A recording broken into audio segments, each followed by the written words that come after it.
nanya secara personal ke teman-teman kan. Jadi nanti paling kita mulai kayak gitu. Oke, kita mulai. Iya. Oke, baik. Selamat sore teman-teman semua. Selamat sore. Oke, seneng banget hari ini. Perkenalkan, nama gue Jojo. Gue base-nya di Jakarta, profesi sehari-hari kerja di salah satu bank di Jakarta. Dan seneng banget siang hari ini kita berkumpul berkesempatan untuk berdiskusi, sharing pengalaman terkait dengan program NZ Elto. Nah, NZ Elto ini merupakan salah satu program beasiswa yang diberikan kepada ASN untuk memperdalam atau belajar bahasa Inggris langsung di New Zealand. Dan program ini di-create langsung oleh pemerintah dari New Zealand. Nah, senang banget sore hari ini sudah gabung di forum ini, di Zoom ini, ada 3 orang. Yang pertama ada Kak Erni, boleh Kak Erni disapa dan sedikit berkenalan terlebih dahulu Kak Erni terkait dengan background-nya apa, pekerjaannya di mana, dan karena ini spesifik program untuk ASN, boleh cerita juga kalau nggak keberatan dari institusi mana. Boleh Kak Erni perkenalkan diri terlebih dahulu. Oke, makasih Jojo. Halo semuanya, perkenalkan nama aku Erni. Aku juga domisili di Jakarta.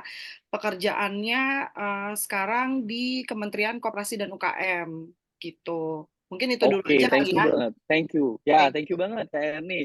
Next, kedua, kita juga sudah join bareng kita siang hari ini. Ada Kak Iren. Boleh Kak Iren disapa terlebih dahulu dan sedikit perkenalan. Kak Iren dari mana, domisilinya di mana, dan background-nya dari institusi mana kalau nggak keberatan. Boleh, Iya, silakan Kak Iren. baik. Halo semua. Terima kasih Jojo. Saya Iren. Saya bekerja di Bapeda Kabupaten Biak Numfor, Papua sebagai ASN. Terima kasih. Oke, thank you Kak Iren. Jadi Iya, ternyata untuk NZ ini, teman-teman semua, tidak hanya untuk teman-teman yang ada di kementerian, yang ada di kantor pusat, bahkan yang bekerja di Pemda, seperti Kak Iren ini berarti ternyata punya kesempatan yang sama ya Kak, untuk bisa iya, join dan apply di program ini. iya betul. Oke, next. Yang ketiga sudah join dengan kita juga Kak Netiska. Boleh Kak Netiska sedikit perkenalan, nama, Ya, domisilinya ada di mana, dan sekarang background bekerjanya di mana. Silakan Kak Netiska. oke, halo semuanya.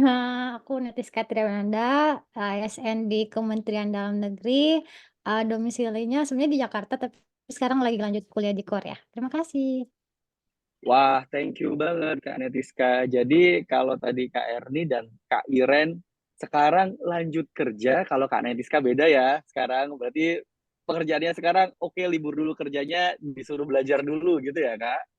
Ya. Oke, thank you. Jadi kakak-kakak sekalian, teman-teman sekalian, kita siang hari ini ngobrol seputar program NZ Elto. Karena banyak sekali pertanyaan-pertanyaan yang muncul dari teman-teman yang akan join program itu ke teman-teman ketiga kakak-kakak kita siang hari ini. Jadi banyak sekali DM, banyak sekali chat yang diterima. Nah, dengan adanya forum ini, dengan adanya diskusi ini, kita pengen semua pertanyaan itu kita kumpulkan, kita summary-kan, dan bisa kita share nantinya ke teman-teman yang akan join program NZL tuh. Jadi bisa bisa dibilang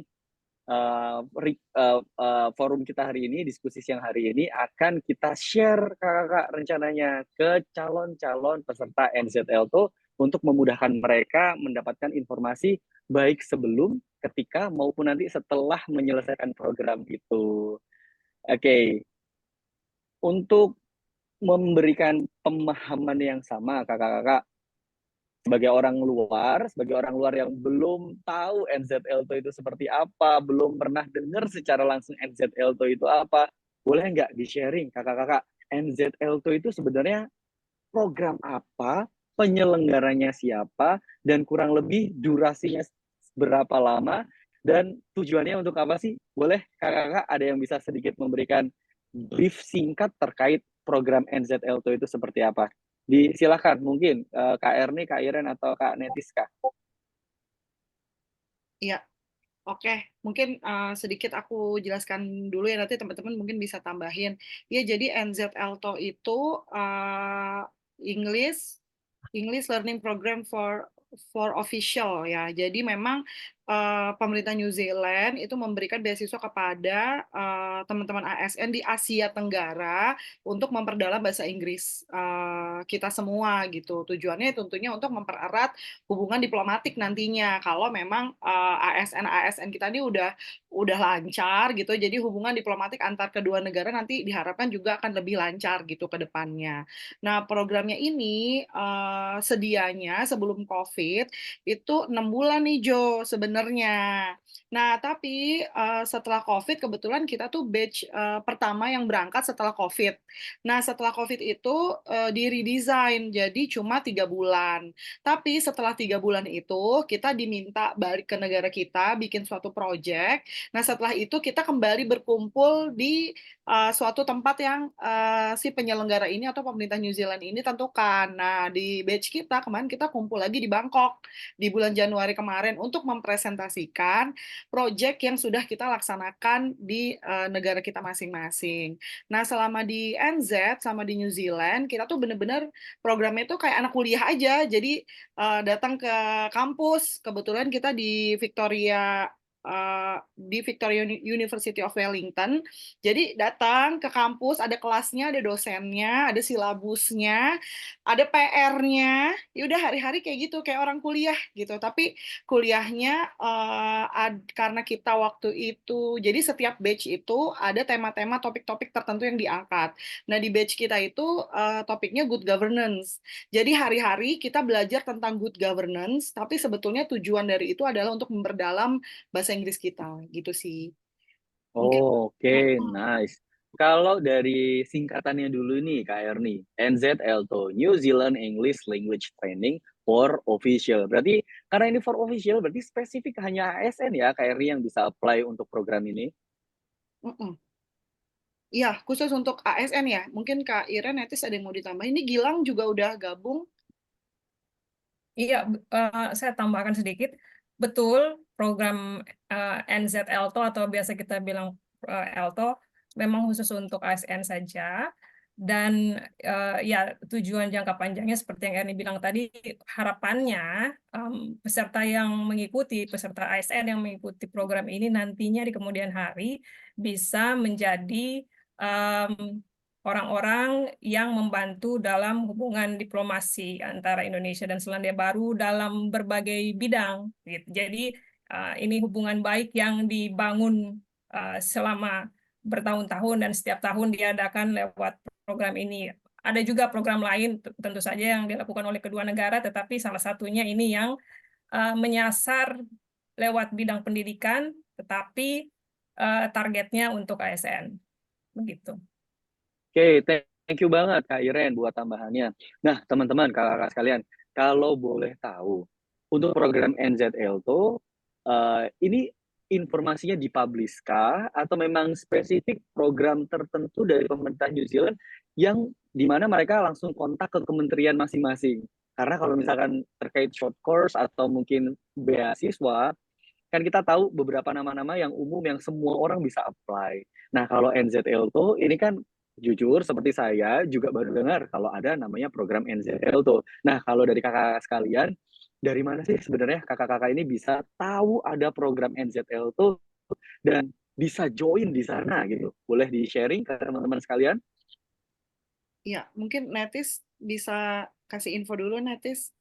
Oke, makasih Kak. Jadi kalau saya sendiri dapat infonya pertama tuh kalau di Kementerian Dalam Negeri kan ada namanya Biro Pusat Fasker, Fasilitasi dan Kerjasama. Nah, semua itu informasi terkait beasiswa, short course dan semacamnya itu masuk ke biro itu dulu. Nah, dari biro itu nanti ngedistribusi ke seluruh komponen yang ada di Kementerian Dalam Negeri. Kebetulan waktu itu dapatnya dari biro pusat Fasker itu dapat menyurat ke biro saya, terus coba-coba apply jadinya tahu deh. Tapi setahu saya sih ada berbagai macam cara ya untuk mendapatkan informasi terkait Zolto ini. Mungkin kalau dari sisi saya itu aja. Oh, oke. Thank you, Kak Nadiska. Berarti sebetulnya dari masing-masing institusi teman-teman itu mendapatkan informasi terkait program ini. Iya. Tapi teman-teman, mungkin atau tidak informasi ini didapat di luar dari institusi. Contoh, saya ada di salah satu bekerja menjadi ASN di salah satu kabupaten di daerah tertentu. Mungkin dinas saya tidak terinfo terkait hal itu, tapi mungkin nggak sih saya bisa akses informasi itu di luar dari kantor? Ya, jadi gini Jo, ini pengalaman pribadi ya. Jadi sebetulnya NZLTO karena tadi yang aku mention ya, dia ada topik-topik tertentu nih. Jadi dari pemerintah New Zealand, dia kasih misal topiknya tentang climate change. Nah, dia info nih, biasanya melalui Setnek, Sekretariat Negara. Nanti dari Sekretariat Negara, dia bikin nge-list down kementerian mana aja sih yang terlibat di climate change gitu di Indonesia ini. Nah, nanti si Setnek ini ngasih undangan ke kementerian-kementerian yang terkait dengan topik tersebut. Nah, khusus waktu itu kebetulan aku terima ini bukan langsung dari Setnek ke kementerian aku, tapi temanku yang di Kementerian Pertanian waktu itu dapat surat ini dari Setnek. Biasalah dia share-share di grup, jadi di undangan itu nggak ada tuh Kementerian Koperasi dan UKM sebetulnya. Nah, karena aku tertarik dan temanya juga umum, menurutku kan temanya good governance, jadi kan masih umum kan. Akhirnya aku kontaklah, kan ada PIC itu di suratnya. Aku kontaklah ke PIC yang ada di Setnek. Bisa nggak kalau di luar dari undangan itu ikut gitu. Ternyata boleh, silahkan aja. Akhirnya karena si Setnek itu dia spesifik, jadi kalau kita daftar, nanti ada kayak menu di formnya itu yang harus diklik asal instansi. Nah, karena Kemenkop tuh nggak ada di daftar itu, akhirnya ditambahkanlah sama si Setnek lain-lain. Jadi waktu itu aku ngeklik tuh lain-lain itu. Akhirnya bisa lolos ke tahap selanjutnya sampai akhirnya berangkat. Jadi dalam sejarah NZLTO, ini kayaknya pertama kali dari Kemenkop pergi ke maksudnya terima beasiswa ini karena sebelumnya mungkin nggak pernah terlewat gitu, tak nggak terfikirkan nih sama si penyelenggara. Jadi ada sih kemungkinan itu. Wah, keren, keren Kak Erni. Jadi sebetulnya walaupun program ini didesain secara spesifik sesuai dengan tema dan kementerian yang diundang nanti juga sebetulnya sesuai dengan tema yang diangkat di tahun itu, tapi ternyata nggak menutup kemungkinan ya buat teman-teman di luar kementerian yang terlibat untuk bisa join di program ini ya, Kak Erni berarti ya. Ya. Oke, dan pertanyaan berikutnya, ketika kita sudah tahu nih Kak, sekalian, kita sudah tahu semua persyaratannya dan lain-lain, cara apply-nya seperti apa? Apakah benar-benar formal melalui institusi? Karena balik lagi, program ini kan ditujukan ke institusi. Jadi undangannya apakah formal lewat institusi atau lepas tanpa melibatkan institusi. Seperti kita apply beasiswa secara umum. Kalau beasiswa pada umumnya atau short course pada umumnya kan kita tidak melibatkan institusi. Kita bisa langsung ke organisasinya, ke penyelenggaranya. Nah, kalau untuk NZLTO ini secara formal tetap harus lewat institusi yang diundang atau memang kita bebas langsung bisa menghubungi ke penyelenggaranya. Kak Iren bisa share, Kak? Kalau pengalaman saya, pengalaman kami harus lewat institusi karena sekali lagi tujuannya jelas untuk ASN. Suratnya tadi juga dari Kemensetnek ke kementerian yang bersangkutan dengan tema. Jadi ya format aplikasi yang kita isi karena di dalam persyaratan tuh Ada salah satunya ada form atasan. aplikasi. Iya, ada surat persetujuan atasan yang harus ditandatangani mengetahui atasan. Lalu ada hasil tes bahasa Inggris TOEFL atau IELTS. Kemudian ya itu form aplikasi dan paspor kalau saya tidak salah waktu itu ya, yang harus dilampirkan juga untuk seleksi berkas awal.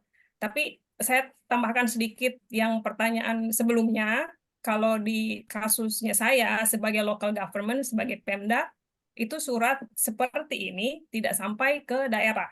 Jadi di saya yang kebetulan mengakses sendiri ke websitenya Kementerian Sekretariat Negara, Kemensetnek. Oke. Karena saya waktu itu memang mau cari beasiswa yang short course bentuknya, yang bukan full time. Oke.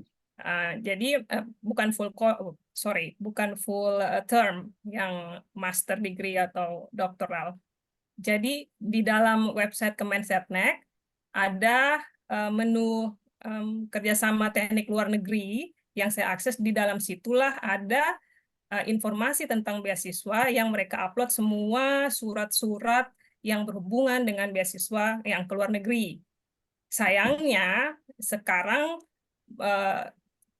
ketika saya coba akses ke situ lagi, adanya cuma file surat yang lama saja, tidak diupdate lagi. Jadi belum tahu sekarang kalau misalnya ada lagi program Selto yang baru, orang bisa aksesnya kemana. Tapi biasanya di alumni itu di-share juga informasi. Seperti kita ini alumni di-share informasi tentang beasiswa di Selandia Baru.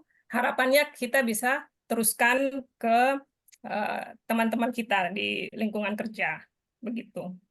Oke, ya Kak, berarti senada dengan tadi yang Kak Erni sampaikan bahwa nggak harus kementerian yang sesuai topik dan yang diundang di program NZLTO ini aja kok yang bisa daftar, tapi yang di luar itu pun sebetulnya bisa juga apply, bisa juga mendaftar. Bahkan Bisa. untuk Kak Iren juga yang di pemerintah daerah pun bisa kok apply. Ya, tapi ya tadi asalkan kita memenuhi persyaratan dan Persyaratan. ya tadi rajin-rajin cek untuk informasinya ya Kak, ini lagi Iya. dibuka atau enggak, temanya tentang apa. Oke, terima kasih. Kak, nyambung yang tadi, pertanyaan yang berikutnya.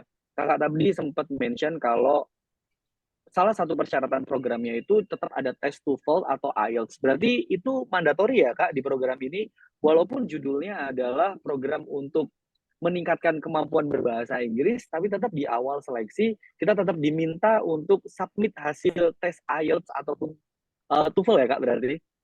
Iya, betul. Jadi walaupun memang ini kursus atau pelatihan untuk ASN, pelatihan bahasa Inggris untuk ASN dengan tema spesifik, tapi karena di sana diajarkan semua materi yang berhubungan dengan tema tadi itu dalam bahasa Inggris karena negara berbahasa Inggris, jadi harapannya peserta yang ikut program ini punya dasar bahasa Inggris yang cukup. Tidak perlu sempurna, tidak perlu baik sekali, tapi adalah dasarnya begitu supaya ketika berada di ruang kuliah bisa nangkep apa yang dosen jelaskan.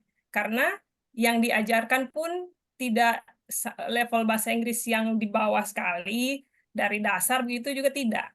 Tapi sudah di tengah-tengah lah. Jadi ada grammar yang diajarkan, tapi ada juga materi bacaan yang kita harus baca dan harapannya ngerti. Jadi kalau belum ada dasar memang sulit. Jadi itulah harapannya, dalam persyaratannya ada nilai TOEFL atau IELTS tertentu. Tapi waktu itu seingat saya nilainya antara 450 untuk TOEFL dan untuk IELTS 4,5. TOEFL-nya sendiri pakai TOEFL ITP yang institusional juga bisa kok. Ya. Oke, ya benar benar sih Kak, karena di sana balik lagi, kita di sana kan belajar. Jadi pasti harus punya basic ya Kak, kalau enggak Ya. kita nggak akan bisa ngejar juga ketika nanti proses belajar mengajarnya di sana. Kak, satu lagi pertanyaan buat Kak Iren, nyambung proses seleksinya tadi. Proses seleksinya sendiri ada berapa tahap sih Kak? Dan apa aja? Maksudnya apakah ada tes tulisnya, kemudian apakah ada interviewnya, atau mungkin kayak beasiswa lain kita harus submit paper atau submit essays mungkin seperti itu? Boleh Kak, tahapan seleksinya apa aja Iya. kalau di NZLTO ini Kak?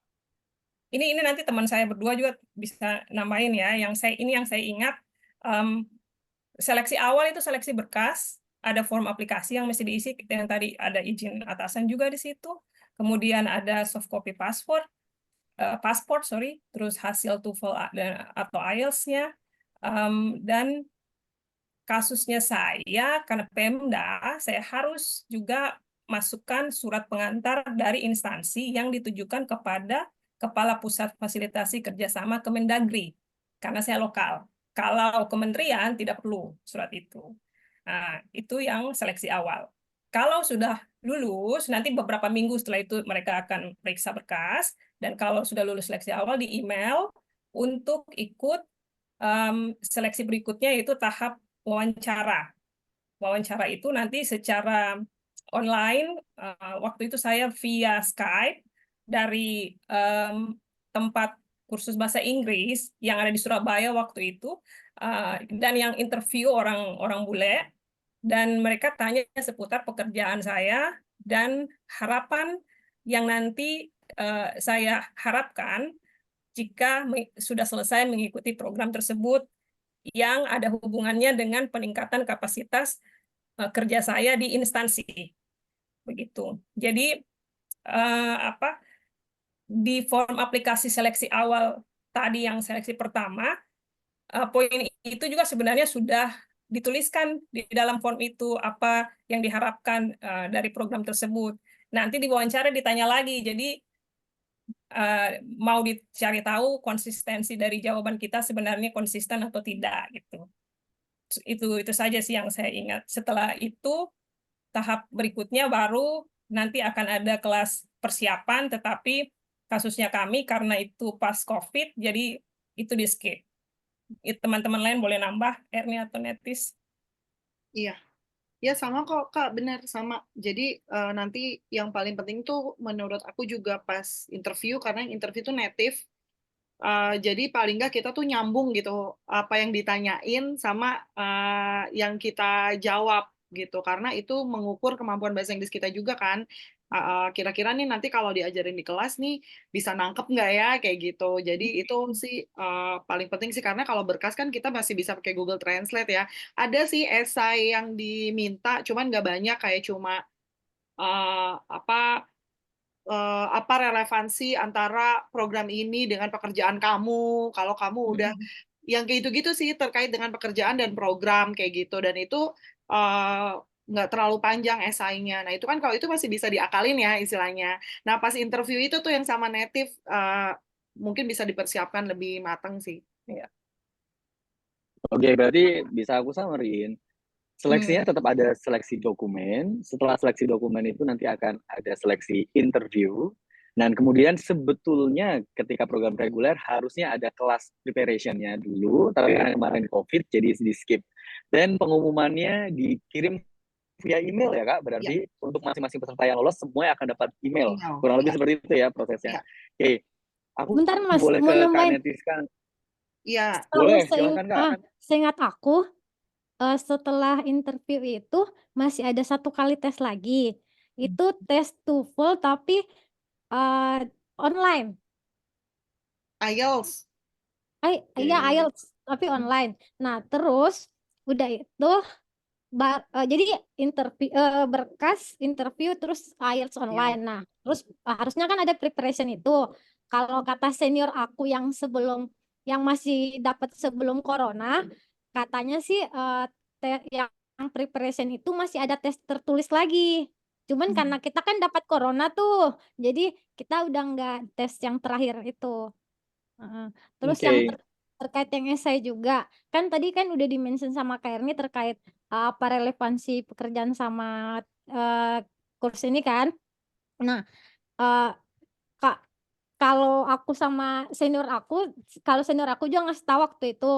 Jadi kalau pas ngisi esai itu dari pihak New Zealandnya katanya konsennya tuh ke esai itu karena dia mau lihat kenapa sih course kenapa bahasa Inggris ini penting untuk di pekerjaan kamu. Jadi kita tuh penting untuk mention kalau di pekerjaan kita tuh seringkali menggunakan bahasa Inggris, makanya butuh course ini. Iya, betul, betul. Aja. Oke. Blessing-nya corona ya kakak-kakak berarti sebenarnya. Iya. Jadi shortcut. Jadi ada shortcut satu step yang oke, kalian free lah karena karena udah lama corona kita kasih dispensasi lah. Oke, ke Kak Netiska lagi. Kak tadi nambahin lagi. Kalau dari angkatan kalian, tahu nggak sih Kak kemarin? Aku nggak tahu sih kalian tahu apa nggak berapa yang apply, tapi yang keterima dalam satu angkatan kalian dan akhirnya jadi berangkat ke New Zealand satu angkatan sama kalian tuh berapa banyak sih Kak? Dari Indonesia ya? Iya. Yang total berangkat 5 orang. Oke. Tapi kalau yang dari Kemendagri sendiri sebenarnya ada 10 orang yang daftar. Oke. Terus tersaring hingga yang terakhir itu tes terakhir cuma tinggal 2 orang. Sampai yang pas mau berangkat tinggal 1 orang. Berarti di angkatan kalian 5 orang yang berangkat ke New Zealand. Ini angka rata-rata atau ya fluktuatif tergantung dari tema dan undangan dari yang punya program dari New Zealand ya? Kayaknya Sih rata-rata ya. rata-rata deh Soalnya di segitu. batch di bawah kita kemarin kan barengan nih ke Bangkok ya, karena digabung nih intake Betul. 55 sama intake 56 untuk presentasi akhir. Mereka juga 5 orang juga. Oke. Mm-mm. Balik ke Kak Netiska lagi. Kak, tadi kan 10 orang yang dari Kementerian Dalam Negeri terus diseleksi sampai sisa 2 dan akhirnya Kak Netiska lah yang berangkat. Ada tips and trik khusus nggak sih Kak buat bisa pas di semua seleksi baik dokumen maupun interview, ada tips and trik yang bisa di-sharing nggak Kak? Kalau saya pribadi ya, balik lagi yang kayak tadi yang saya mention, jadi kalau pas ngisi esainya kan yang tanya relevansi itu, pokoknya kalau ngarang nggak apa-apa deh, yang penting ngarang gimana caranya, eee eee, nampilin bahwa pekerjaan kita tuh memang bener butuh nih, belajar bahasa Inggris.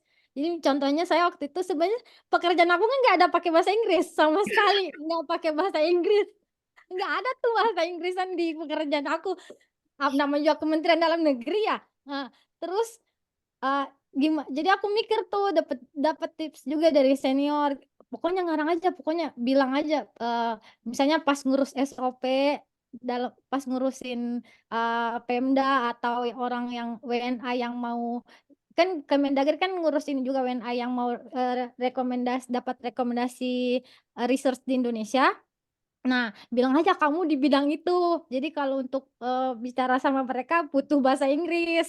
Jadi aku tulis aja kayak gitu tuh, walaupun sebenarnya nggak gitu-gitu banget sih.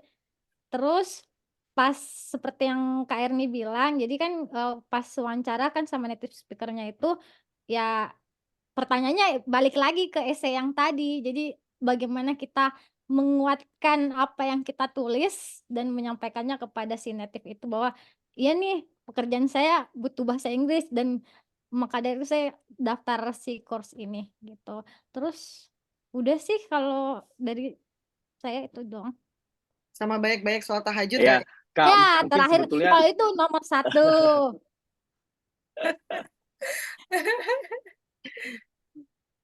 Kak, terkait dengan jawab pertanyaan tadi dan esai tadi, sebetulnya bukan ngarang sih, Kak.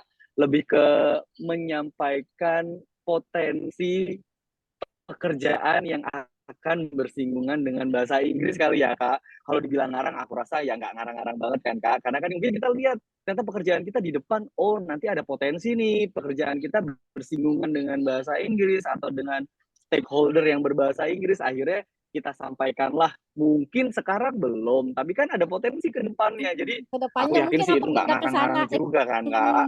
Ya. Ya Bener pindah ke kan? situ, ya bisa jadi sih. Oke, next Kak, itu kan preparation untuk sebelum join programnya. Nah, itu kan seleksi dan lain-lain. Kalau preparation selain untuk kepentingan seleksi Kak, misalkan kayak visa, terus persiapan lain-lain di luar proses seleksi, boleh nggak Kak diceritakan? Kita tuh ngurus visanya sendiri kah? Atau memang dari kampusnya itu menyediakan atau ikut membantu pengurusan visa studentnya? Atau ya udah ini mandiri aja, kita aja yang ngurusin semuanya sendiri? Mm-mm. Jadi aku bantu jawab ya, nanti mungkin bisa ditambahin. Kalau dari visa, sebetulnya di setiap negara itu pemerintah New Zealand tuh ada third party gitu loh yang membantu teman-teman yang lolos itu untuk kepengurusan dokumen dan lain-lain. Tapi unfortunately waktu kita itu CPIC-nya ini agak kurang responsif sebenarnya gitu, karena pengalaman dari teman-teman negara lain tuh mereka cuma tinggal kasih paspor aja, semuanya tuh udah diberesin gitu sama si agent ini. Nah, kalau dari kami, kebetulan waktu itu kami hanya dipandu untuk diperlihatkan nih bentuk websitenya dan lain-lain, tapi kami harus apply sendiri. Bahkan kami harus membayar visa itu dulu, nanti setelah dibayarkan itu baru dilakukan reimbursement ke pihak agent tersebut. Gitu sih, tapi ya alhamdulillah nggak begitu sulit, cuman karena responnya agak lambat, kita jadi waktunya tuh terlalu mepet sebetulnya menurut aku personally ya, karena kita tuh dapat pengumuman tuh Oktober. Nah, itu tuh sampai di bulan waktu itu baru Januari ya kalau nggak salah kita apply atau akhir Ya. Desember gitu. Sedangkan libur panjang itu di NZ itu Natal itu libur panjang tuh sampai ke tahun baru gitu. Malah teman kita Gilang itu sampai 1 minggu sebelum keberangkatan kalau nggak salah visanya tuh belum keluar akhirnya gitu. Dan setelah ditanya-tanya ya ternyata ada dispute di apa namanya embassy sana gitu karena sebenarnya udah di approve tapi lupa diinformasiin aja gitu. Nah, tapi kalau ini bisa dilakukan lebih awal sebetulnya kan nggak terlalu mepet jadinya. Nah, ini mungkin nanti teman-teman yang dapat PIC seperti kami bisa terus di push aja nih PIC-nya kapan Bu, ayo ngurus visanya kapan, karena kita waktu itu tunggu-tungguan ya Kak, kita Ya. nunggu aja dihubungin nunggu gitu. Ya, Oke, betul berarti yang Erni bilang. semua proses pengurusan visa itu dilakukan sebelum keberangkatan ya. Iya, betul. Karena di beberapa tempat ada juga nih kakak, di beberapa tempat yang pengurusan visanya dibantu sama kampusnya. Gampang, kalian dikasih surat sementara dulu, kesini dulu, nanti kita urusin visa studentnya sampai jadi pas di sini. Kalau untuk program NZL2 ini berarti pure semua dilakukan sebelum keberangkatan ya. Betul. Iya, Oke, dan ya itu juga untuk visa. harus Gimana? dan juga harus ada tanda tangan kontrak yang kita lakukan setelah sudah keterima nih.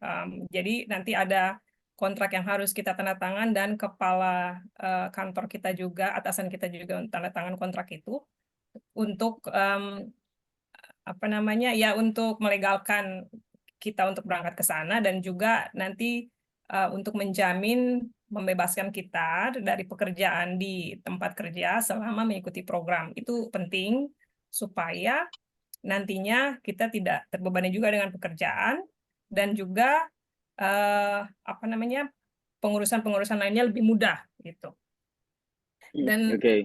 setelah itu baru mengurus visa.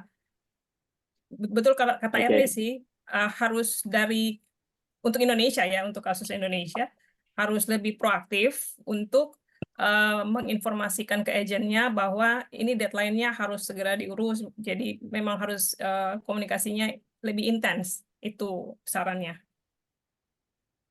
Oke. Terus kalau Kak, itu tadi terkait dengan pengurusan visa. Pengurusan yang lain Kak, dalam artian kakak-kakak selama pendidikan desain itu bawa barang apa aja sih? Misalkan, oke, dari customnya sana udah ngasih list, nggak boleh barang banyak-banyak, barang tipe A, B, C, D tidak boleh dibawa, atau sebetulnya ya bebas-bebas aja seperti kita lagi traveling aja ke sana, nggak ada pembatasan barang dan lain-lain. Kalau di New Zealand sendiri, baik pas berangkat maupun pas balik, itu ada pembatasan-pembatasan khusus nggak sih terkait barang yang allowed dan not allowed buat dibawa ke sana? Oke, mungkin aku dulu ya. Erni, Ya, jadi terkait dengan custom, ini memang banyak banget rumor nih, dan ini sebenarnya hal yang paling penting untuk diinformasikan nih ke teman-teman yang ingin berangkat. Jadi, kalau dari pengalaman aku pribadi, sebetulnya tuh bawa apapun, asalkan produk itu tuh masih di seal gitu. Kalian beli di supermarket gitu, dan itu tuh dalam keadaan di seal, dalam keadaan masih tersegel. Itu silahkan aja, karena kan banyak tuh, jangan bawa apa namanya, misalnya jangan bawa buah, jangan bawa sayuran, iya itu karena kan pasti nanti diambil ya sama custom sana. Iya, Tapi harus sepanjang karantina dan lain-lain soalnya, betul. betul, tapi kalian sepanjang kalian bawa sambelnya itu sambel yang beli di supermarket masih di seal itu silahkan. Nah, kalau pengalaman aku, bawalah ini bumbu-bumbu masakan cepat saji, itu udah paling paling penting gitu, karena di Asian market pun di sana itu belum tentu tersedia, dan kalaupun tersedia biasanya harganya jauh lebih mahal gitu. Nah itu tuh paling penting, tapi intinya bawa apapun yang kalian mau bawa, jangan takut untuk custom dan lain-lain selama barang itu tuh masih tersegel. Nah yang kedua, kalau dari aku nggak usah bawa souvenir, karena pengalaman aku kan aku diinfo nih sama temenku yang batch sebelum-sebelumnya. Nanti akan ada tuker-tukeran souvenir dan lain-lain. Nah, kalau dari aku personally, aku menyarankan nggak usah bawa souvenir, karena tipe program yang sekarang nanti kalian akan dikumpulkan lagi nih di suatu tempat. Jadi daripada kalian selama 3 bulan mengorbankan bagasi kalian, karena 3 bulan itu kan lumayan panjang ya. Kalau cuma 30 kilo tuh sedikit banget gitu. Apalagi kalau masih ditambah souvenir gitu, itu di take out aja deh. Nanti pas kalian ketemu lagi di suatu negara tersebut, silahkanlah bawa sebanyak-banyaknya souvenir yang kalian mau bawa gitu. Nah, terus yang ketiga, jangan lupa bawa bidet. Karena bidet portable yang plastik gitu, karena nggak ada di sana, beneran nggak ada. Jadi kan nggak enak ya kalau cuma pakai tisu. Nah itu tuh penting sih kalau dari bawaan. Oh iya, sama ini bawa bendera. Bendera tuh karena nanti ada kayak cultural night itu, kemarin kita ngiri ya, teman-teman kita pada bawa bendera dari negara masing-masing. Itu menurut aku juga perlu sih Penting, kalau iya, benar. mungkin Netis, Kak Iren. Kalau dari saya, hal-hal lain yang kayak setrika, hair dryer gitu-gitu nggak usah bawa, karena di sana kita tinggal di apartemen yang semua peralatan rumah tangganya udah lengkap. Jadi tidak usah dipikirkan. Tapi bumbu-bumbu ya seperti yang Erni bilang, silakan, karena itu penting ya untuk makanan, untuk masakan gitu. Lalu kalau bisa, karena kalau masa programnya pas dapatnya di musim dingin, eh, bawa lip gloss dengan hand cream itu, karena kulit sangat mudah pecah, kulit bibir ya, dengan tangan, kulit tangan tuh sangat mudah kering. Jadi itu membantu sekali kalau bisa bawa lip gloss sama hand cream, walaupun di sana juga ada, cuman harganya sekali lagi lebih lebih mahal Biar dari hemat ya Indonesia. Kak, hemat Biar ya Kak. hemat, iya. Itu jauh lebih penting daripada souvenir. Lalu pengalaman saya juga waktu itu, karena belum tahu harus bawa souvenir atau enggak, akhirnya bawa waktu itu, dan saya bawa sesuatu yang terbuat dari kayu gitu. Dan itu harus dilaporkan ke custom. Di pesawat kan kita ngisi itu apa yang kita bawa, yang ada ada bagian dari tumbuhan lah, ada bagian dari tanaman ya. Karena souvenir saya dari kayu ya saya laporkan. Kemudian saya juga waktu itu bawa sepatu boot yang dari kulit sapi, itu saya laporkan. Dan sampai di sana semuanya itu disemprot di bandara itu, mereka ambil semua yang kayu-kayu dan sepatu tadi, disemprot disinfektan di satu ruangan khusus.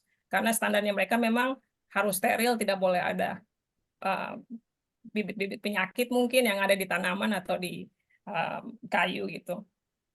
Ya, itu sih yang seingat saya. Netis, Ya, tadi pengalaman? tadi Kak Iren tadi sempat Ya. bahas masalah akomodasi kan. Nah, Oh ya. sebenarnya aku malah jadi penasaran banget. Akomodasi yang disediakan oleh eh, pemerintah sana dalam artian yang penyelenggara, akomodasinya itu berbentuk apa sih Kak? Apakah hotel, homestay mungkin, atau apartemen, semuanya jadi satu rame-rame di sana? Terus kayak apakah yang Indonesia kumpul Indonesia, ataukah di mix dengan peserta dari negara lain? Boleh nggak Kak sedikit diceritakan akomodasi yang nanti teman-teman terima ketika ada di sana? Kita tinggal di apartemen. Apartemennya waktu itu ada 3, dan setiap orang tinggal sekamar atau satu apartemen ya, dengan orang dari negara lain. Tujuannya supaya kita setiap hari berbahasa Inggris, kan otomatis. Saya waktu itu tinggal dengan orang Vietnam, jadi supaya lebih lancar bahasa Inggris, kan nggak mungkin bahasa Indonesia dengan orang Vietnam. Jadi itu. Lalu apartemen yang sudah memadai ya, ya memang ada 1-2 kekurangan, tetapi harapannya di intake selanjutnya, angkatan selanjutnya setelah kami sudah diperbaiki kekurangan-kekurangan itu. Dan itu tidak terlalu bermasalah sekali sampai mengganggu perkuliahan, tidak. Itu aman-aman saja bisa dihandle gitu so far. Yang lain boleh tambahkan, Etis, mungkin pengalaman apartemen? Iya, apartemennya juga Kak, maksud aku itu masih di lingkungan kampus kah atau harus ya kita harus naik public transportation Naik dulu buat angkot. sampai di sana ya, naik Naik angkot. bus. Kita naik bus, nanti kan dikasih kartu untuk naik bus, snapper card namanya, warna merah itu, dan kita isi sendiri nanti setiap saldonya sudah mau habis, dan potongannya juga potongan mahasiswa kok, jadi murah. Nah, jadi setiap hari ke kampus naik bus, ya standby di station, di halte gitu, dan tapi dekat kok. Jadi pulang itu kita jalan kaki biasanya karena kampusnya agak naik, jadi pulangnya itu kan turun-turun tuh, jadi jalannya lebih enak. Dan ini kelebihannya Selandia Baru, karena udaranya segar, sangat bersih, dan sejuk, jalan kaki itu nggak berasa capeknya, karena malah enak, justru malah sehat jalan kaki. Jadi pulang kampus itu hampir selalu jalan gitu. Ya, berarti dari sisi akomodasi sebetulnya aman ya Kak, karena masih nggak terlalu jauh juga dari lingkungan kampus. Jadi walking distance juga tadi katanya malah mendingan jalan kaki kalau pas pulang. Oh juga nggak akan keringetan juga, udaranya bersih Enggak, iya. juga. Terus Oke. apartemennya juga full furnish. Intinya apartemennya tuh 2 bedroom. Jadi kita masing-masing teman-teman tuh punya privacy masing-masing. Jadi nggak sekamar. Jadi 2 bedroom, ada living roomnya, ada dapurnya, ada mesin cuci, semua kompor, microwave, setrikaan, semua udah lengkap. Udah tinggal masuk. Bahkan dari pemilik apartemen tuh kita setiap 2 hari sekali kan kita diganti handuk ya. 2 hari sekali tuh handuk bersih selalu diganti, dapat peralatan amenities gitu kayak lotion dan lain-lain tuh udah lengkap, tisu, alat cuci piring, tempat cuci piringnya juga udah elektrik ya, jadi kita nggak perlu cuci piring pakai tangan, sebetulnya udah tinggal pencet-pencet aja. Jadi kita di sana tuh udah tinggal belajar aja, udah nggak usah mikirin pekerjaan rumah karena semua udah dibantu pakai mesin. Iya. Oke, satu lagi mungkin Kak Eri, karena tadi katanya udah full furnish dan lengkap banget. Boleh diinfo nggak sih? Di sana kita masih perlu jemur pakaian nggak sih Kak? Nah, ini yang pengalaman.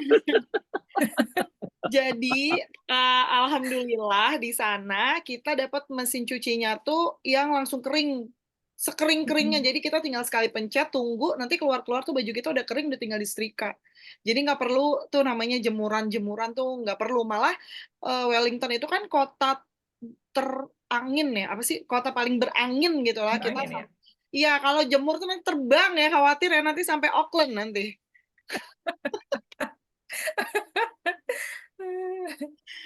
Bener Kak, itu informasi yang kayaknya nggak penting, tapi menurut aku itu paling penting loh sebenarnya. Iya, betul. Penting. Nah, ini sebenarnya ada satu apartemen yang nggak dapat mesin cuci. Jadi ada teman kami tinggalnya di Mercure. Nah, Mercure itu mesin cucinya tuh mesin cuci bareng-bareng gitu loh. Jadi ada di lantai bawah, ada banyak mesin cuci. Nah, itu harus bayar pakai koin. Tapi nanti koinnya tuh dikasih sama penyelenggara gitu. Nah, triknya adalah koinnya tetap diambil, uangnya tetap diambil, nyucinya di apartemen kita. Jadi yang tinggal di Mercure tuh untung. Wah, nakal-nakal mahasiswa yang masih ada nih Kak Erni kayaknya. Iya, iya. Nah Kak, berarti kan dapat banyak tuh Kak. Nah aku penasaran sekarang sebetulnya awardee buat program ini itu dapat apa aja sih Kak? Dapat uang saku berapa sih Kak? Maksud aku apakah bulanan ataukah full di awal ataukah sistemnya pakai reimburse dan besarannya berapa sih yang didapatkan, living cost-nya mungkin ya kita sebutnya selama mengikuti program ini. Netis masih inget nggak Netis? Nah, itu Kak, Mas saya lupa nih. Soalnya udah ada Stephen yang dari situ juga, jadi udah lupa. Ada yang inget nggak? Pokoknya Korea seingat aku sih lebih gede per ya? 2 minggu kan ya? Ya, per 2 minggu. Ya, per 2 minggu. Cuman besarannya tuh lupa. Ya, jadi besarannya kebetulan saya catat ini. Iya. Tadi sempat Wah, catat. luar biasa. Jadi pas nyampe dulu Kak Iren, pas sampai kan kita dikasih kayak uang pindahan ya Kak ya? Iya, benar-benar. Jadi pas nyampe namanya cash on arrival gitu, kita dapat sekitar $300 New Zealand. Kemudian ada $30 juga yang untuk travel ke dan dari New Zealand. Itu $30 sendiri ada. Tapi yang on arrival juga pas mendarat dapat itu. Kemudian setiap 2 minggu, setelah tinggal 2 minggu sampai selesai, dapat $217 setiap 2 minggu gitu. Jadi Setiap iya ya 217 ya ke ya. waktu ya. Iya, tapi dibayarnya, jadi gini, karena di awal kita udah dapat 300 ya. Nah, 2 minggu, 300 ini dipakai dulu untuk 2 minggu pertama gitu ya, Kak. Nanti Iya di betul. 217-nya tuh dibayar di akhir 2 minggu itu, tapi dibayarnya langsung untuk 2 minggu berikutnya gitu nggak sih? Berikutnya. Jadi Iya, iya. jadi di tengah, ibaratnya kita selama sebulan, let's say dapat 400, ya kan? Nah, 400 itu dibayar di tengah-tengah bulan. Jadi 2 minggu pertama kita disuruh pakai uang kita sendiri, nanti dapat di tengah bulan itu full untuk bulan yang di depan yang udah kita lewatin sama 2 minggu di depan yang udah kita lewatin sama 2 minggu yang akan kita laluin. Jadi di tengah bulan dapat Iya. 400 sekian lah. Dan 400 sekian, ya. itu jauh dari kata cukup sebetulnya untuk hidup di NZ. Makanya mereka menyarankan Iya. kita untuk memasak. Jadi di program ini kita ada hari-hari yang kegiatan itu sampai sore. Makanya kita harus bawa makan siang kita sendiri. Gitu. Nah, untuk makan siang ini kalau kita mau jajan itu nggak akan cukup si 400 itu dalam sebulan. Makanya tadi kita harus bawa bumbu-bumbu apalah yang penting untuk bisa masak cepat di sana gitu sih tipsnya, karena semua tuh serba mahal ya. Toge aja sekantong kecil 50.000 ya, Kak. Iya. Jadi ya 50.000 tips-tipsnya harus udah masak. dapat ayam dan lain-lain ya kalau di sini ya. Sama itu juga kayak nih palingan pengalaman, jangan kayak aku, jadi jangan, nggak usah bawa rice cooker. Jadi Iya, jadi kan kita kan mikirnya kan di sana nggak ada yang nasi kan. Maksudnya bukan nggak ada nasi, jarang orang orang bule makan nasi. nasi. Nah, terus aku mikir nih, bawa rice cooker kecil gitu. Nggak usah, karena penyelenggara bakal nyediain di tiap-tiap apartemen masing-masing Apartemen. satu rice cooker. Iya, tiap kamar udah ada rice Mm-mm. cookernya. Terus lagi di sana itu nanti sebenarnya kita harusnya dibukakan bank account. Jadi si stipend yang 400 sekian, 217 setiap minggu, terus jadinya 400 sekian setiap 2 minggu, harusnya itu dimasukin di bank, terus kita ambil pakai ATM. Tapi waktu kami intake 55, ada masalah sistem lah sampai akhirnya sampai kami selesai kuliah selama 4 bulan itu kurang lebih, kami cuma dapat dedikasi cash terus setiap 2 minggu, which is itu lebih enak sebenarnya, karena kalau dimasukin ke bank kan ada potongan administrasi bank lagi, jadi berkurang lagi nih ceritanya duitnya. Tapi intake setelah kami semuanya udah masuk di bank account. Gitu. Oke, jadi tapi sebenarnya dengan nominal yang diterima tadi buat hidup sebenarnya nggak apa-apa lah ya, cukup lah ya, asal nggak jajan setiap hari gitu kan. Betul. Iya, Harus ada maksudnya, bener. Betul. Kalau emang nurutin makan terus di luar ya pasti nggak cukup. Tapi Nggak kalau bisa. masak cukup gitu ya. Cukup. Ya, Masih dan bisa nabung kok. memang Betul. behaviornya orang Wah, sana Mas, dan behaviornya orang sana memang memasak. Mereka restoran itu justru libur di Sabtu Minggu, tutup Ya, betul. gitu. beda ya di saat di kita Sabtu Minggu restoran itu kalau perlu 24 jam di sana malah tutup ya. Iya, Karena mayoritas weekend itu family time, jadi mereka masak Ya. sendiri, nggak makan di luar gitu ya. Iya, betul. Mall juga tutup Oke, jam oke. 5 sore kalau nggak salah ya. Iya, Bisa. jam antara jam 5 jam 6 Udah tutup, udah gelap itu. udah gelap. Sunyi. Terus ini Kakak penasaran banget dengan program atau misalkan silabus yang disajikan oleh penyelenggara di sana. Apakah itu full in class seperti full in class learning atau memang ada yang kegiatan belajarnya itu di luar kelas atau mungkin ada company visit atau lain-lainnya, kurang lebih seperti apa Kak selama program yang dijalankan di sana? Mm-mm. Iya, jadi sebetulnya kita programnya itu di kelas.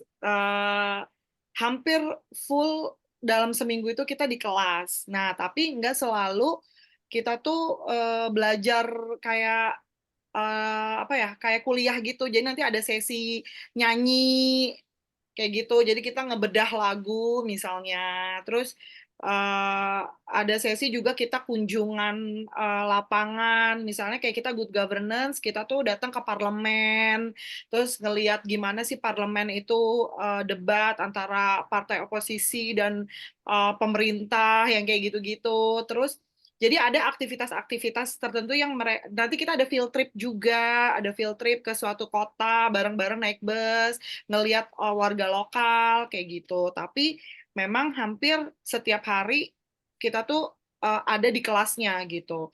Nah, ini juga yang jadi kemarin banyak masukan dari kami ke penyelenggara karena kan mereka tuh dikit-dikit bikin form ini ya evaluasi, dikit-dikit ada program apa bikin form evaluasi.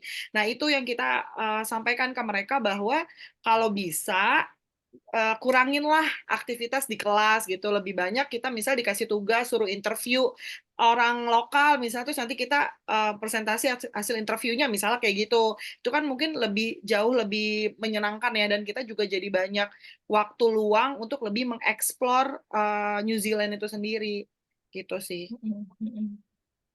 Dan juga karena sebelum kami programnya itu 6 bulan, terus pas kami dia jadi kurang lebih 4 bulan saja, eh, akhirnya materi yang menurut saya ya ini personal, materi yang mungkin memang sudah diformat untuk 6 bulan, dia harus diberikan di yang masa yang lebih singkat ini. Akhirnya dia padat sekali itunya materinya yang kita terima dan eh, di weekend pun selalu ada tugas, tidak pernah tidak ada tugas di weekend. Jadi tipsnya sebenarnya supaya eh, tidak stres ya, karena nanti di minggu-minggu tertentu akan berasa tuh ada grafiknya agak-agak menurun dari excitement karena sudah tiba di Selandia Baru, terus karena tugas-tugas akhirnya nanti bisa bisa stres. Eh, Tipsnya itu kalau bisa diselesaikan hari Jumat udah selesai supaya Sabtu Minggu bisa sedikit relax gitu. Karena kalau tidak nanti ke bawah-bawah dan tidak punya cukup waktu istirahat, akhirnya tahu-tahu udah Senin lagi masuk lagi udah dengan pressure lagi. Dan selain yang Erni bilang tadi kunjungan field trip, juga nanti akan ada kunjungan selain ke parlemen juga akan ada kunjungan ke kantor pemerintah lain yang sekiranya ada hubungannya dengan instansi kita di negara asal. Jadi dibantu sama panitia penyelenggara sama pihak universitas untuk kira-kira ini bisa dibawa kemana ya supaya bisa belajar di kantor itu sistemnya seperti apa, pekerjaannya, orang-orangnya, cara kerjanya, cara mengambil keputusan, atau program-program kerja mereka seperti apa. Dan saya waktu itu dapat di 2 kantor sih, kantor konsuler dengan satu lagi kementerian apa ya nih yang bareng kita itu berdua, Kementerian Bisnis kayak bisnis ya, ya, kayak Kementerian ya bisnis. iya itu. Paling tidak satu orang nanti bisa mengunjungi 2 kantor kurang lebih. Sama ini juga Kak, conversation partner. Ah Oh iya betul. iya, Nanti cerita coba. Ya, jadi selain kegiatan-kegiatan yang udah di-mention tadi, jadi kita juga dikasih conversation partner. Jadi masing-masing satu orang satu ya? Apa ada yang dua? Kayaknya Satu. ada yang dua ya? ada yang Oh, Dua, sharing, ada dua. yang oh ada sharing. sharing ya. Oh iya, iya betul. Ya, ada yang sharing. Jadi dari pihak penyelenggara nyariin orang New Zealand biar bisa lebih, maksudnya bisa kita kan sebenarnya tujuannya kan untuk bisa meningkatkan skill bahasa Inggris kita. Nah, kita dicariin conversation partner biar bisa ngobrol bareng, terus jalan-jalan bareng. Pokoknya gimana caranya kita bisa lebih berbaur sama warga New Zealand seperti itu. Mm-mm. Oke. Terus karena program yang tadi disampaikan harusnya 6 bulan, jadi cuma 4 bulan. Jadi silabusnya sangat padat banget. Kalau dari kakak sendiri sempet explore nggak sih New Zealand? Maksudnya di luar kelas sempet jalan-jalan gitu nggak sih? Masih ada nggak sih waktu buat me time-nya atau explore New Zealand selain di kelas? Ada banget sih, tapi emang nggak banyak ya kalau mau keluar Wellington. Nah, kalau masih di Wellington, itu setiap weekend, Sabtu Minggu, bahkan dosen kita, Jin ya Kak, itu suka ngajak tuh hiking lah, ke taman lah, explore apalah, itu suka diajak tuh. Dan kita sendiri pun juga bisa lihat-lihat hal-hal yang masih ada di sekitar Wellington, itu bisa banget Sabtu Minggu. Tapi kalau mau keluar Wellington, misalnya mau explore Auckland, Christchurch, misalnya gitu ya ke tempat-tempat lain, itu harus mengoptimalkan long weekend yang diberikan. Jadi sebenarnya tergantung dari jadwal kedatangan kalian nih. Kalau jadwal kedatangan kalian pas lagi ada long weekendnya, itu bisa banget explore ke tempat-tempat lain. Kita juga bertiga waktu itu sempat ke Christchurch untuk ke Mount apa deh, Netis? Untuk Mount Cook. Mount Cook, iya, ngelihat ke Mount Cook, ke danau dan lain-lain, tempat syuting Hobbit ya waktu itu ya. Itu Mm-mm. bisa banget dan uangnya bisa diambil dari itu tadi, hasil nabung dari stipend. Mm. Iya. sama nambahin kalau dari aku juga sih Mas ya, walaupun kita udah seharian di kelas dari pagi sampai sore, cuman kalau aku sendiri kan aku kan ada hobi hobi nembak. Jadi tuh pergi aku kebetulan waktu itu kan ada presentasi terus dikasih dikasih info dari dosen aku kalau ada tempat Komunitas. latihan nembak daerah di Wellington itu. Jadi aku coba datang ke sana. Jadi tiap malam malam Senin, jadi habis kelas tuh malamnya langsung latihan nembak di sana. Mm-mm. Jadi tergantung kita sih ngaturnya. Ya, jadi balik lagi pinter-pinteran kita ya ngaturnya gimana. Supaya waktu di luar kelas pun masih bisa ada asal kita bisa pinter buat ngaturnya. Masih Oke, bisa, kakak. masih bisa ngedate juga kok Sabtu Minggu ya. Ya, Kak Iren ya. Kak Ira. Hmm. Apalagi tadi ada Dasar Ren. iya ya. Itu ya berarti ini sama itu ya kalian ada bahasa Inggris. Putus-putus nggak sih Jojo? Apa aku Putus, doang? iya. Kenapa putus-putus Aku Jo? Oke, Apa-apa? halo, Ya nggak udah. normal ya. Nggak, udah. Oke, aku kan next topik lagi aja deh. Kalau Oke. setelah program itu selesai, maksudnya di end of the program kalian itu ada ujiannya nggak sih? Kayak udah belajar nih 4 bulan, kalian dites nggak sih? Karena masuknya aja pakai seleksi kan, masuknya aja harus submit tes IELTS atau TOEFL kan. Nah setelah program itu selesai di bagian endingnya itu kalian harus passing grade tertentu gitu nggak sih buat dinyatakan lulus dari program ini? Mm-mm. Jadi sebenarnya nggak ada lulus nggak lulus sih. Jadi semua teman-teman yang udah sampai NZ gitu ya, para guru tuh percaya bahwa kita tuh udah berhasil meningkatkan skill bahasa Inggris kita, kan ketahuan ya dari awal. Nah, jadi kita tuh nanti di awal banget pas kita datang di kampus nanti akan ada sesi interview. Tuh topiknya lumayan agak-agak sulit tuh. Waktu itu aku topiknya tentang apa ya? Oh, dia nanya backgroundnya apa, terus dia nanya tentang emang koperasi gitu kan bahasanya udah tinggi ya. Koperasi di Indonesia kayak gimana? Menurut lo koperasi itu bagus nggak sih sistemnya di Indonesia? Nah, itu kan vocabnya udah agak tinggi tuh ya kalau untuk di awal-awal. Nah, nanti di akhir itu ada interview akhir lagi sama guru kita. Kurang lebih yang ditanya tuh mirip-mirip. Jadi dia tuh pengen tahu dan itu di-record ya, dia pakai recorder gitu. Nah, nanti dia tuh pengen tahu dievaluasi. Jadi pas awal banget kita datang tuh gimana sih bahasa yang kita gunakan, kata-kata yang kita pemilihan kata yang kita gunakan gitu kan. Kelancaran kita berbahasa sama hasil akhir di interview tersebut. Nah, selain itu tadi ngomongin silabus, sorry ada yang kelupa. Jadi selain kita belajar tentang tema kita, tentang good governance, di kegiatan kita seminggu 2 kali kita ada IELTS kelas. Nah, IELTS kelas ini kita bareng-bareng. Jadi untuk program kami itu kami dibagi 2 kelas. Walaupun silabusnya sama, tapi dibagi 2 kelas karena mungkin agar lebih efektif ya gurunya memantau. Nah, tapi setiap IELTS itu kelasnya digabung. Jadi semua belajar IELTS bersama seminggu 2 kali.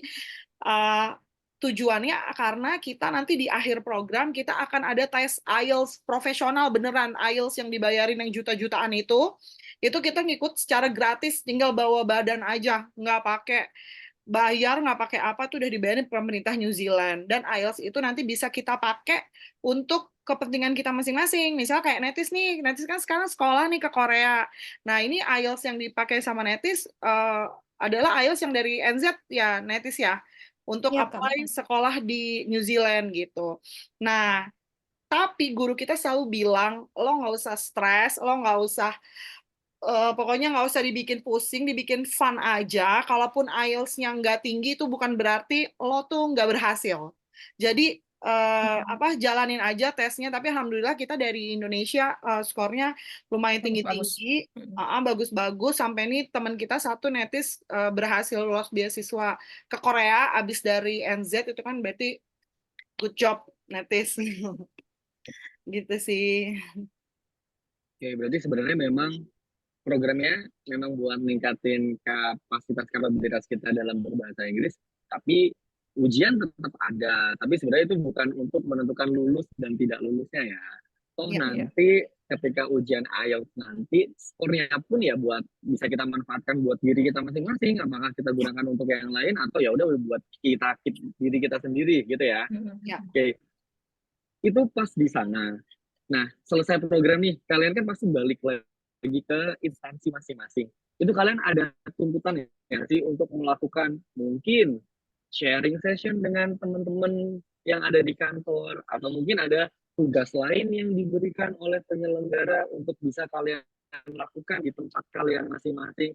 Ataukah ya sudah program berakhir, kalian kembali ke instansi masing-masing dan kembali kerja seperti biasa aja. Jadi ada kegiatan lain yang mereka tuntut untuk dilakukan untuk bisa kalian share ke masing-masing kolega kalian di kantor masing-masing.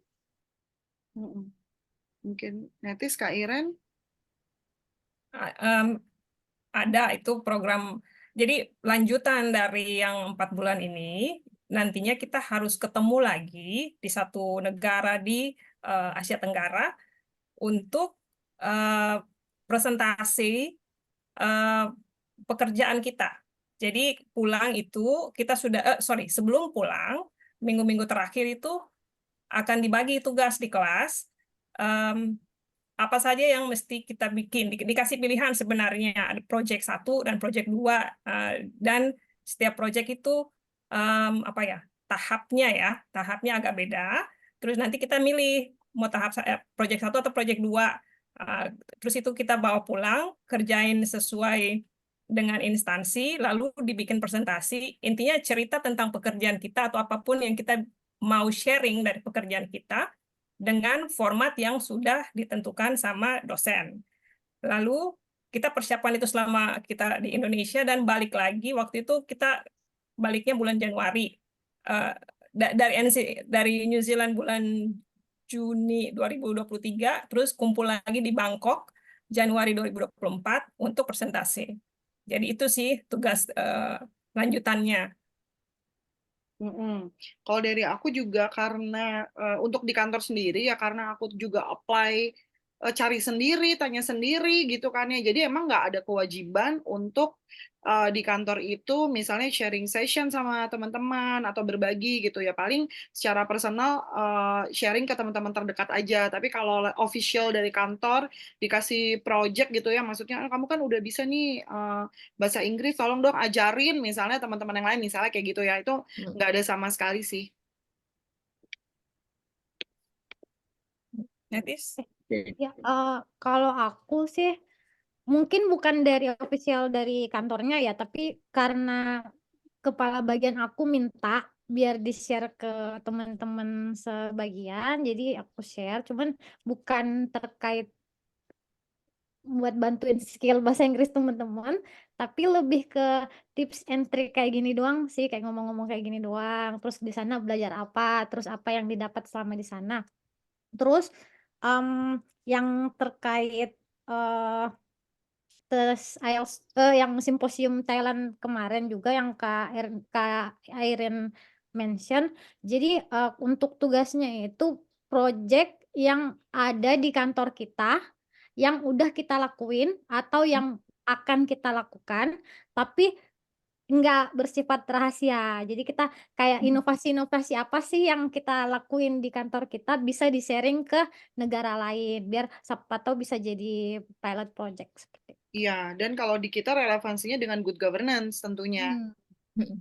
Mm. Ya, Oke, betul. Tetap thank you. ada korelasi dengan tema. Ya. Oke, thank you banget kakak. Kita udah, oh nggak berasa banget udah sejam kita ngobrol terkait dengan program NZLTO ini. Sebelum kita akhiri pertemuan kita, sharing session kita pada sore hari ini, sebenarnya aku tuh pengen dengar masing-masing dari kakak-kakak sekalian, eh, manfaat apa sih sebenarnya yang paling kakak-kakak rasakan dengan setelah join dari program ini, yang pertama. Dan yang kedua, punya pesan-pesan khusus nggak buat teman-teman yang baru akan apply ke program ini? Please masing-masing satu-satu dari kakak-kakak bisa mention manfaat yang paling kakak rasakan dan pesan apa yang ingin disampaikan ke teman-teman yang akan join, baru akan join program ini. Boleh tadi ke Kak Iren terlebih dahulu. Oke. Em, Kalau manfaat yang paling saya rasa itu em, peningkatan mindset ya, bukan perubahan mindset tapi peningkatan karena menurut saya em, ketika kembali dari New Zealand yang tadinya mindset saya sudah ada dan itu lebih meningkat, lebih baik lagi dalam memandang banyak hal secara umum, terutama interaksi di dunia kerja. Jadi di Selandia Baru itu yang paling menonjol di dunia kerja itu hubungan hierarki pekerjaan tidak begitu terlihat apa ya kesenjangannya antara atasan dengan bawahan. Jadi bukan berarti tidak ada respect, tetapi um, atasan amat sangat welcome terhadap bawahan, begitu pula sebaliknya. Jadi apa namanya kita bisa bertukar pendapat dan sangat dihargai apa yang kita kemukakan gitu. Kemudian manajemen waktu itu juga yang saya pelajari di situ. Jadi pas pulang mindset saya untuk melihat hal-hal di dunia kerja lebih baik lah dan saya jauh lebih bisa menghargai, terutama kalau punya bawahan saya lebih bisa menghargai bawahan saya seperti apa gitu. Nah, itu sih yang paling terus tadi pertanyaan kedua apa ya Jo? Sorry. Pesannya kak buat Oh ya, teman-teman yang baru mau join di program ini, ada pesan khusus nggak? iya, karena saya dari daerah, jadi saya di kantor juga udah sering sharing tuh, maksudnya harapannya ada lagi nih yang mau ikut, yang mau dari Papua gitu ya, atau paling tidak dari Biak untuk ikut program ini supaya ke depannya lebih maju, cara berpikir, cara mengambil keputusan, cara memandang sesuatu, jadi lebih luas, tidak cuma terfokus di satu lini saja, tidak terlalu sempit begitu. Harapannya itu sih ke depannya. Ya, Oke, thank you banget Kak Iren. Next, terima boleh kasih. kita dengar dari Kak Netiska. Manfaat yang paling dirasa kalau Kak Netiska, selain jadi punya hasil tes IELTS yang bagus ya, bisa apply beasiswa ke Korea ya. Selain itu, boleh nggak Kak ada manfaat yang paling dirasa dan pesan buat teman-teman yang baru akan apply di program ini? Oke, kalau saya pribadi mungkin networking ya. Jadi karena kita ngumpul dari negara-negara Asia Tenggara, jadi kita punya teman-teman dari negara Asia Tenggara juga. Terus kita juga diajar sama, pihak-pihak dari New Zealand, jadi, sama conversation partner juga orang New Zealand, dan kebetulan, conversation partner saya itu suaminya orang Jerman. Jadi ada point of view baru nih, jadi bukan cuma dari New Zealand, dari Jerman juga dapat. Jadi kayak, dapat networking yang lebih luas, Dan mungkin seperti yang si, Kak Airen mention juga sih, mindset juga ada peningkatan, sama pengalaman untuk, eee, ngelihat keindahan New Zealand sih, manfaatnya Iya, tuh iya kayak betul. kayaknya belum dapat di negara-negara lain. Terus pesannya kepada yang mau daftar, pokoknya coba aja deh, mau lulus apa nggak lulus coba aja dulu, karena kalau selama nggak mencoba ya nggak mungkin tahu kan. Nah terus pas udah keterima, manfaatin waktu kalian selama di New Zealand dengan sebaik-baiknya. Pokoknya explore semuanya, jangan cuman, eee, o ko otomatis kalau belajar yang utama ya, ngikutin kelas utama. Cuman perlu diselingi dengan hal-hal bermanfaat lainnya. Itu aja. Makasih. Thank you banget Kak Netiska. Kayak nih, boleh kayak nih Ya. manfaat yang paling dirasain dan pesan-pesan buat teman-teman yang baru mau join di program ini. Iya, jadi kalau aku sendiri personally, ketika, setelah mengikuti kegiatan ini, jadi pas di sana kita kan dipaksa untuk, rajin membaca gitu ya, yang sebelumnya tuh sama Mhm, sekali nggak pernah iya. sama sekali nggak pernah baca bacaan bahasa Inggris gitu.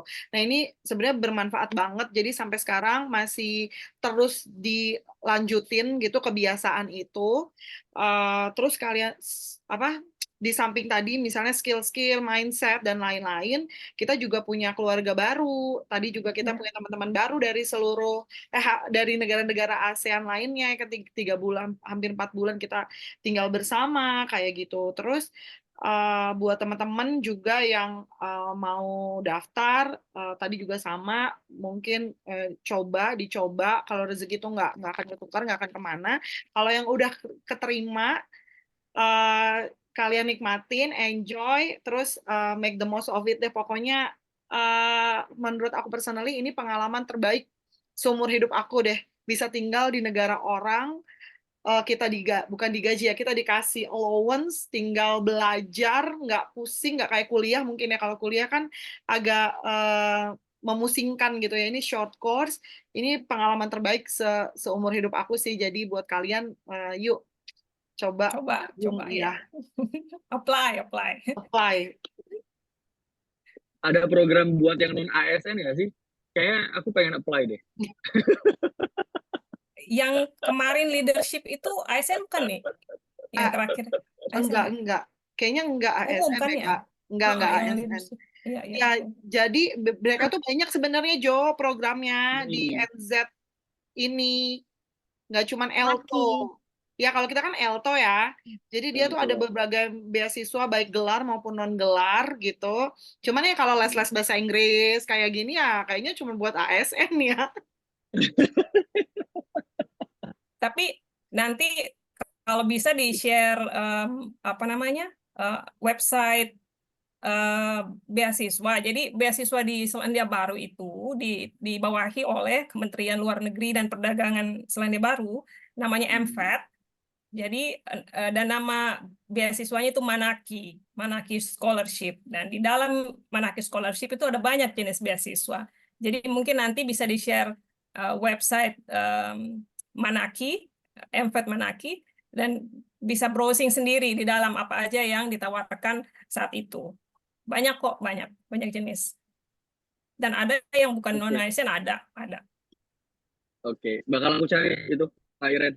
Iya, Jo, silakan browsing. Oke, thank you banget Kak Iren, thank you banget Kak Erni dan Makasih. Kak Netiska buat waktunya. Jadi semoga sharing session kita hari ini bisa bermanfaat buat teman-teman yang baru akan join di program ini. Semoga cukup memberikan guidance serta informasi sebelum mereka memutuskan untuk join, dan semoga dari hasil diskusi ini malah membuat mereka makin semangat dan yakin bahwa program NZL ini emang keren banget, aku harus join di situ dan layak buat diperjuangkan juga Ya. karena manfaatnya luar biasa, nggak cuma buat diri sendiri, buat institusi juga. Oke, thank you banget Kak Iren, Kak Erni, dan Makasih, Jo. Kak Netiska, senang banget bisa ketemu. Semoga di lain waktu kita bisa sharing hal-hal yang bermanfaat lainnya. Oke, Thank thank you banget buat you. waktunya. Thank you. Selamat sore dan assalamualaikum warahmatullahi wabarakatuh. Waalaikumsalam. Happy long weekend Terima kasih. semua. Happy long Thank you. weekend. Bye.